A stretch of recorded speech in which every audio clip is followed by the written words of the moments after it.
Yang mahal itu bukan memahami atau menghafal banyak indikator atau metode yang canggih lah atau yang, kekinian gitu kan. Yang mahal itu adalah cara berpikir.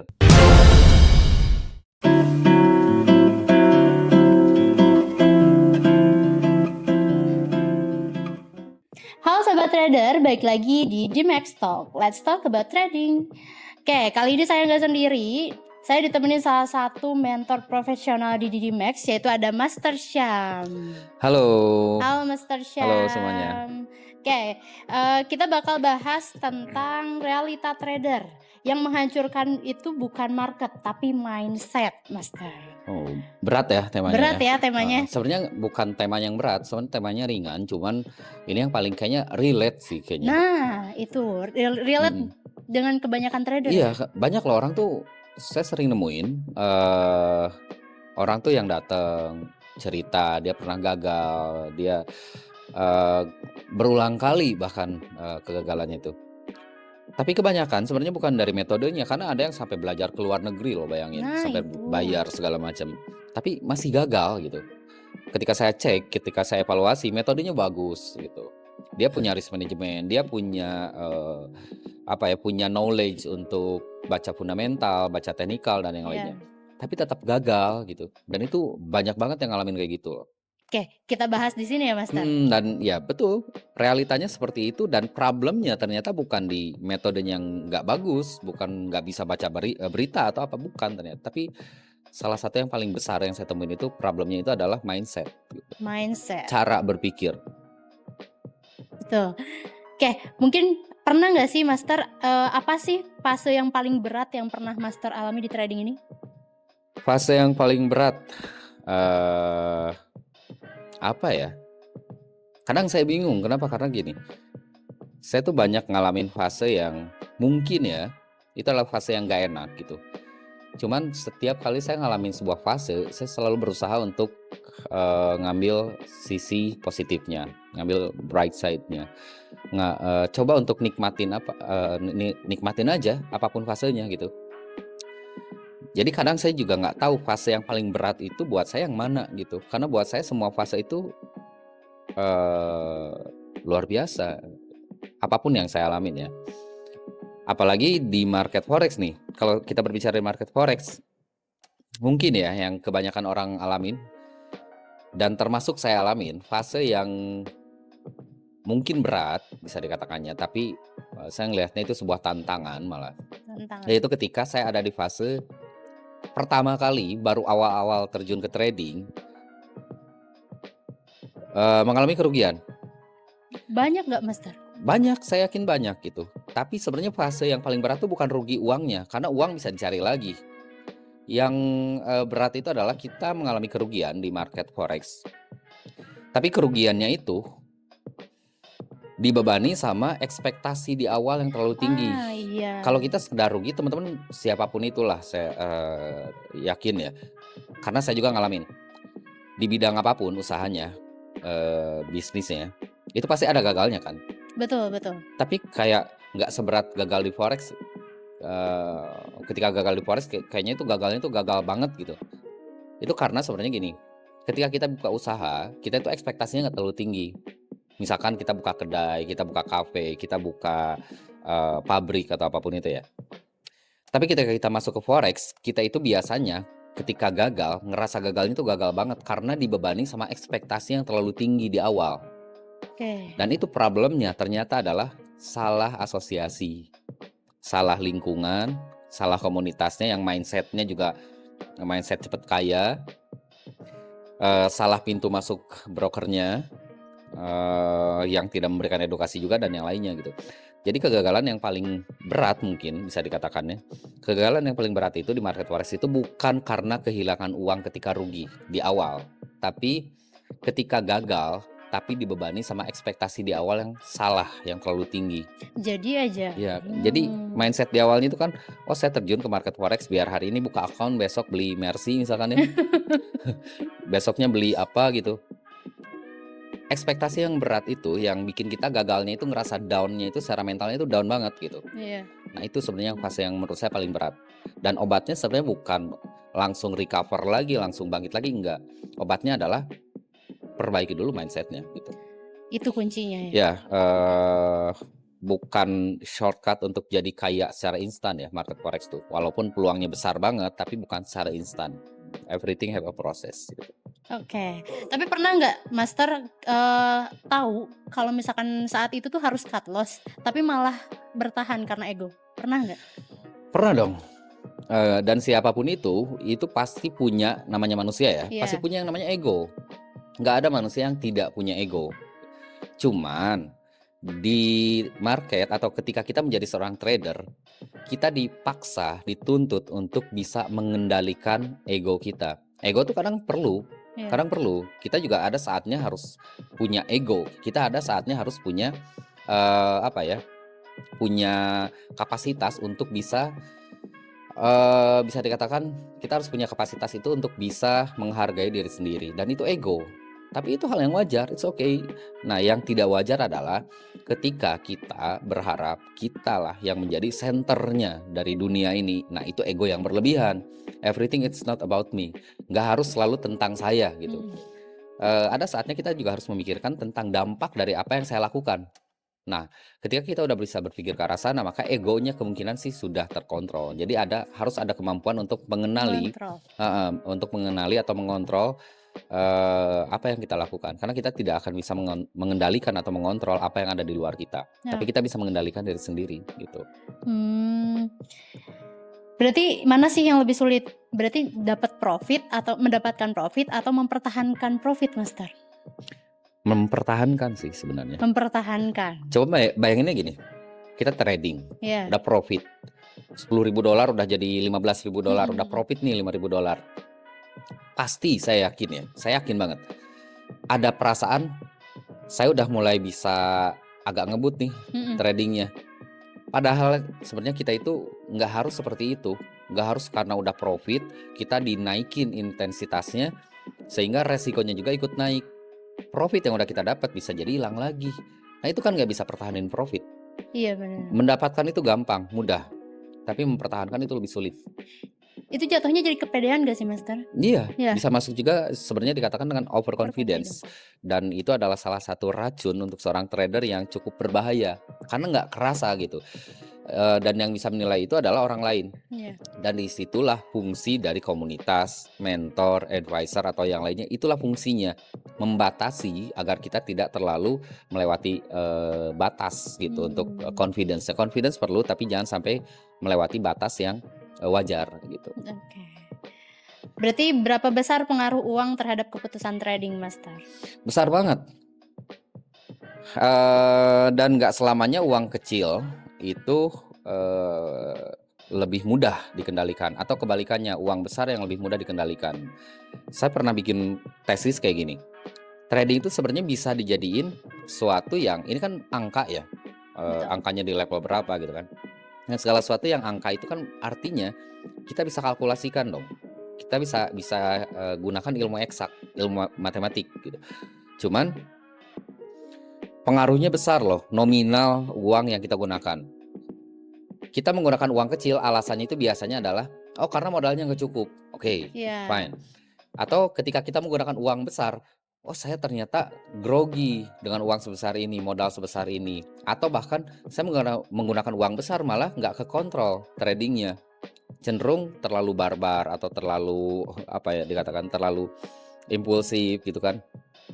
Artinya sebenarnya uang berpengaruh, tapi yang bisa memperbaiki atau mengendalikan kita terhadap pengaruh uang tersebut adalah ya balik lagi sebenarnya mindsetnya. Nah itu. Alasannya akan selalu ada kalau misalkan, oh saya trading loss karena modalnya kecil, uang tuh nominal yang disalahin. Oh saya loss karena kemarin tuh karena modal gede saya kepedean. Uang juga ujung-ujungnya nominalnya yang disalahin gitu. Sebenarnya nominal uang ya berpengaruh, tapi sesuaikan dengan kapasitas mentalnya. Nah itu ya. Kapasitas mental kita di berapa? Kapasitas mentalnya misalkan, oh saya udah terbiasa dengan modal $5.000, $10.000 gitu kan. Itu nggak akan tiba-tiba bisa shifting dia jadi kapasitasnya itu lebih besar, jadi 1M, 10M, bahkan mungkin lebih gitu kan. Kalau mentalnya belum siap, knowledge-nya belum cukup, itu juga akan jadi problem sebetulnya. Jadi ya sangat berpengaruh nominal uang dan mental kita, mindset kita, termasuk knowledge, pengetahuan kita, wawasan kita untuk mengelola keuangan di market forex itu juga sangat berpengaruh. Itu juga harus dilatih gitu. Berarti penting ya, Master, untuk mengendalikan emosi atau mending belajar berdamai dengan emosi? Berdamai dengan emosi. Nah, ini ya kalau kata anak-anak senja ya, kita harus Anak berdamai senja. sama diri sendiri. Dan betul loh, betul. Saya setuju dengan itu. Tadi kan opsinya apa? Yang pertama itu Apakah bisa mengendalikan emosi hmm, atau belajar dengan emosi? it's not an option. Itu bukan pilihan. Dua-duanya harus. Dua-duanya harus. Mengendalikan emosi udah pasti. Ya. Dan berdamai dengan diri sendiri juga udah pasti. Cuman itu fasenya akan berbeda. Kalau misalkan mengendalikan emosi itu di semua fase, di semua waktu lah kalau kita katakan. Itu penting banget. Kenapa? Karena emosi itu semua manusia pasti punya, tapi harus dikendalikan. Jangan sampai terlalu emosional dan jangan sampai terlalu banyak melibatkan emosi ketika kita melakukan perhitungan. Misalkan hitung risk ratio, ngehitung lot, segala macam. Kesampingkan dulu yang namanya emosi, karena segala sesuatu, segala keputusan yang diambil ketika kita terlalu emosional, maka akan berakhir penyesalan. Ketika kita lagi marah, jangan pernah mengambil keputusan, dan ketika kita lagi happy, lagi seneng, jangan pernah berjanji. Itu quotes yang selalu kita lihat kan, dan itu memang faktanya benar gitu. Kita lagi happy, lagi seneng, berjanji, pasti aneh-aneh janjinya, Iya, di luar benar. batas kemampuan kita Benar. karena lagi happy, Iya. bias jadinya. Terus kita ngambil keputusan untuk apapun itu, mau beli barang, mau ngambil keputusan tentang relationship atau apapun itu, dalam keadaan yang lagi marah, itu ujung-ujungnya penyesalan. Karena nggak akan objektif, akan subjektif, akan nempel sama objek yang seharusnya dipisahkan gitu. Dan kalau misalkan berdamai dengan diri sendiri, itu ada fase.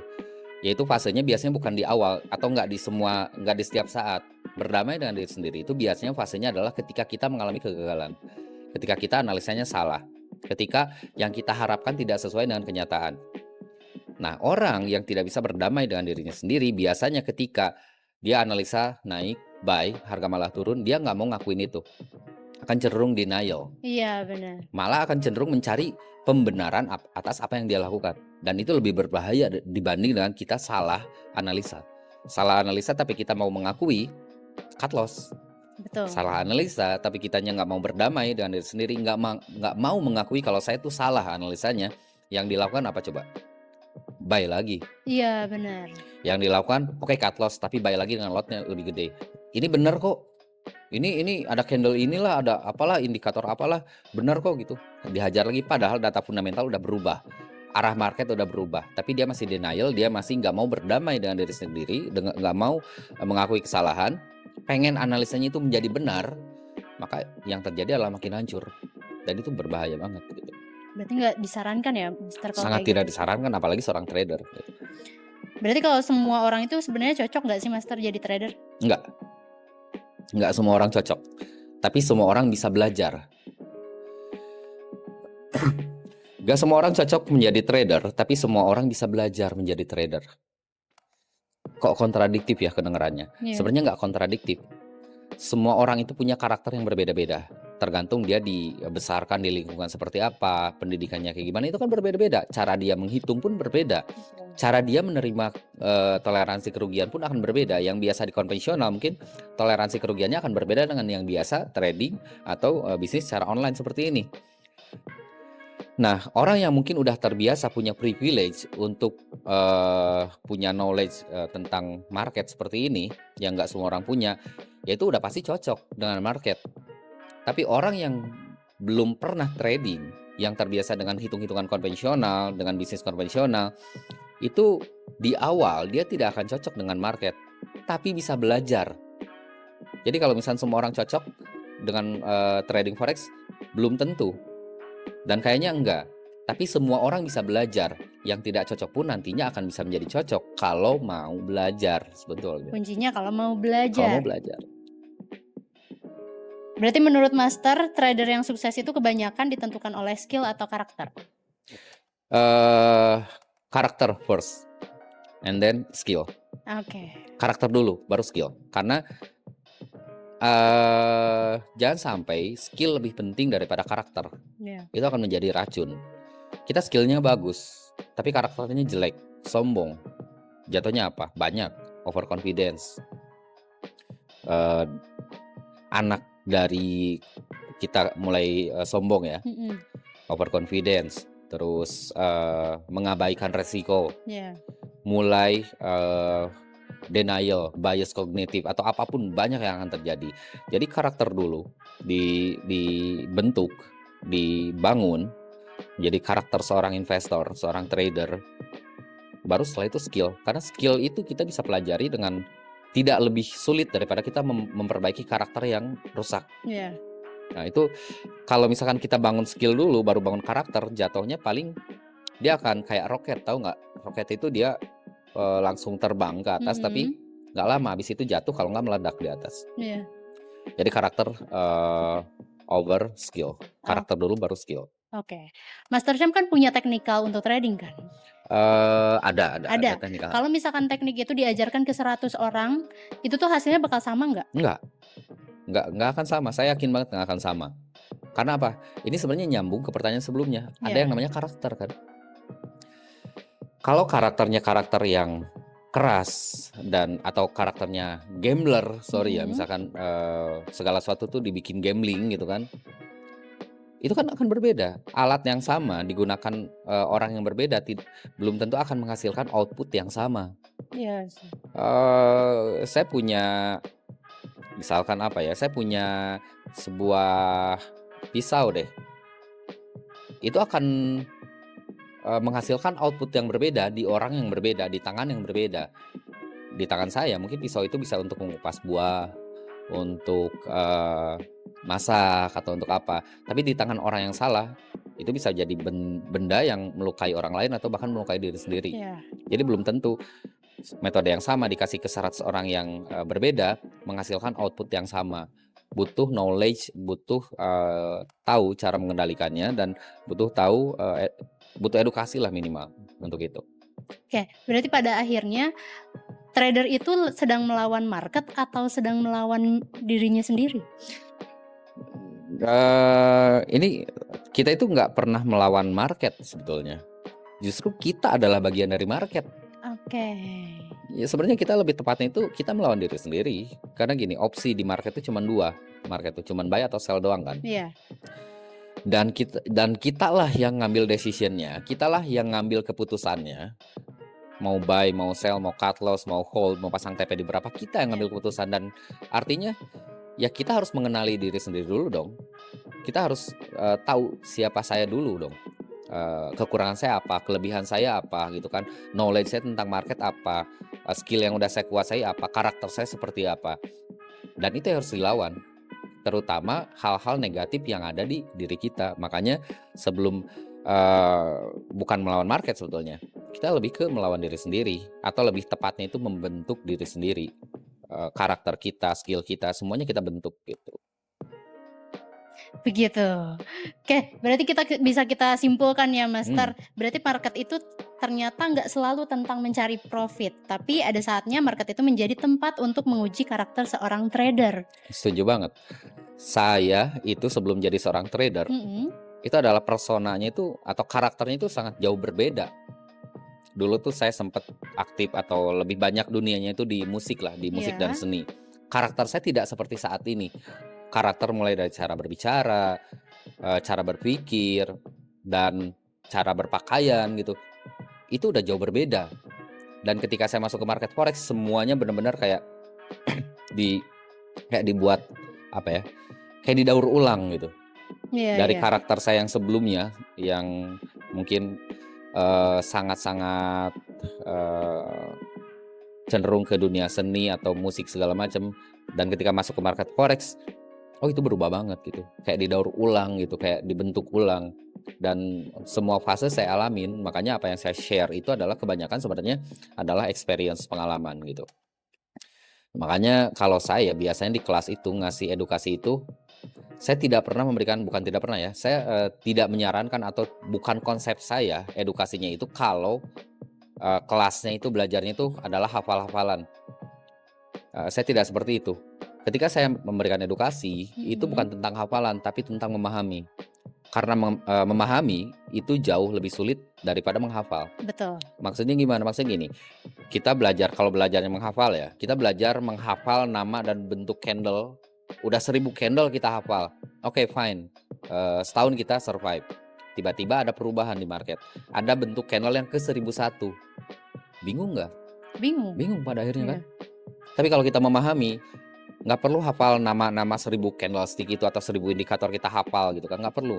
Tapi kita paham, intinya, paham, dasarnya seperti apa.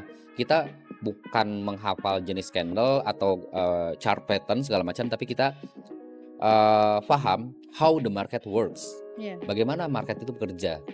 Baru kita cari tuh signal-signalnya yang ada dari bentuk candle ini, signalnya apa, nggak perlu dihafal semua, cukup kita tahu indikasinya aja. Kalau shadow panjang, itu sebenarnya udah menjadi indikasi arah market. Kalau shadow panjang di bawah, itu indikasi harga mau naik. Kalau shadow panjangnya di atas, itu indikasi harga mau turun. Nah, kalau kita paham itu, mau ada candle bentuknya, misalkan candlenya malah suatu saat mungkin ada aja candle yang bercabang gitu kan. Iya iya. Kita nggak akan bingung, tinggal lihat aja shadow-nya panjangnya di mana. Iya. Contohnya seperti itu, cara berpikir yang saya ajarkan, bukan hafalan gitu. Karena yang mahal itu bukan memahami atau menghafal banyak indikator atau metode yang canggih lah, atau yang kekinian gitu kan. Yang mahal itu adalah cara berpikir, dan itu yang tidak bisa diajarkan oleh AI atau oleh teknologi. Cara berpikir itu murni hasil dari pembelajaran yang kita lakukan. Tapi kita asah ya? Iya betul, kita asah, kita bentuk, kita bangun. Oke. Berat banget ya pembahasan kali ini. Ya itu sebenarnya temanya sih ringan sebenarnya, Iya. mindset trader, tapi sebenarnya mindset itu yang jadi kunci kan sebetulnya. Betul sekali. Jadi kunci, dan pasti saya yakin banyak teman-teman yang ngalamin fase-fase yang tadi kita obrolin. Betul. Semoga obrolan kita hari ini tuh bisa memberikan insight yang baru dan membuat kalian tuh lebih siap lagi menghadapi market ya Mas Ter. Harus dong. Market makin kesini makin dilihat peluangnya Nah gitu. itu. Kalau tidak dibarengi dengan karakter yang bagus dan skill yang mumpuni, sayang. Nanti malah bukannya untung, malah nggak untung gitu kan. Iya benar. Itu yang harus dihindari. Ada tambahan Mas Ter sebelum kita tutup podcast ini? Tambahannya ya mungkin buat teman-teman ya yang ada di fase yang mungkin masih struggle, masih berjuang, masuk fase yang tadi kita obrolin gitu, Iya. baru masuk mengalami kerugian. Saya selalu yakin bahwa kita itu benar-benar rugi kalau kita berhenti sebetulnya. Tidak ada kata terlambat untuk memulai lagi, atau bahkan untuk memulai dari awal banget gitu kan. Selama kita memulainya itu adalah saat ini gitu, karena selalu ada bahasa, coba kalau saya mulai lebih muda dulu tuh, nggak di umur sekarang misalkan. Selalu ada bahasa kayak gitu kan. Iya iya. Saya umurnya misalkan sekarang berapa lah, 30 misalkan. Coba kalau saya mulai trading tuh atau mulai belajar trading itu di umur 25. Oke, itu adalah waktu yang udah terlewati dan nggak bisa diulang kan. Tapi tahu nggak kalau misalkan waktu paling muda yang bisa saya mulai adalah saat ini. Bukan besok, bukan minggu depan, bukan tahun depan gitu kan. Makanya kalau misalnya kita berbicara, coba kalau saya mulai 5 tahun lebih muda dari ini. Ya, iya betul, dan waktu paling muda yang bisa kita dapatkan adalah saat ini gitu. Waktu itu terus berjalan gitu. Berarti kita tuh kebilangnya telat ya Mas Ter ya? Karena Telat. sekarang tuh banyak loh, maksudnya Iya. masih muda-muda mereka tuh udah mulai trading dari sekarang, Ya, udah itu mulai privilege dan dampak positif dari teknologi.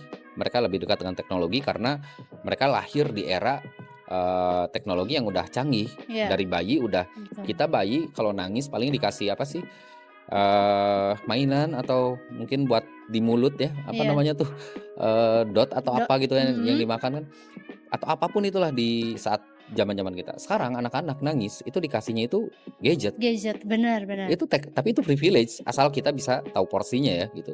Jadi ya itu privilege mereka, tapi kalau misalnya kita berbicara, saya berharap saya bisa mulai di umur saya yang lebih muda gitu.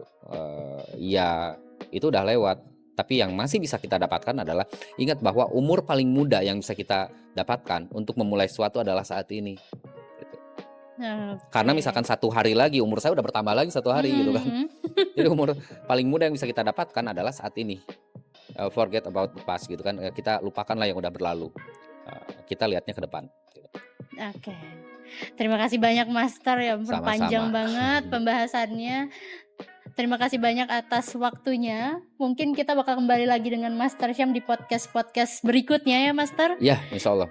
Jangan lupa like, comment, dan subscribe. Sampai ketemu di podcast berikutnya. Happy Bye-bye. trading.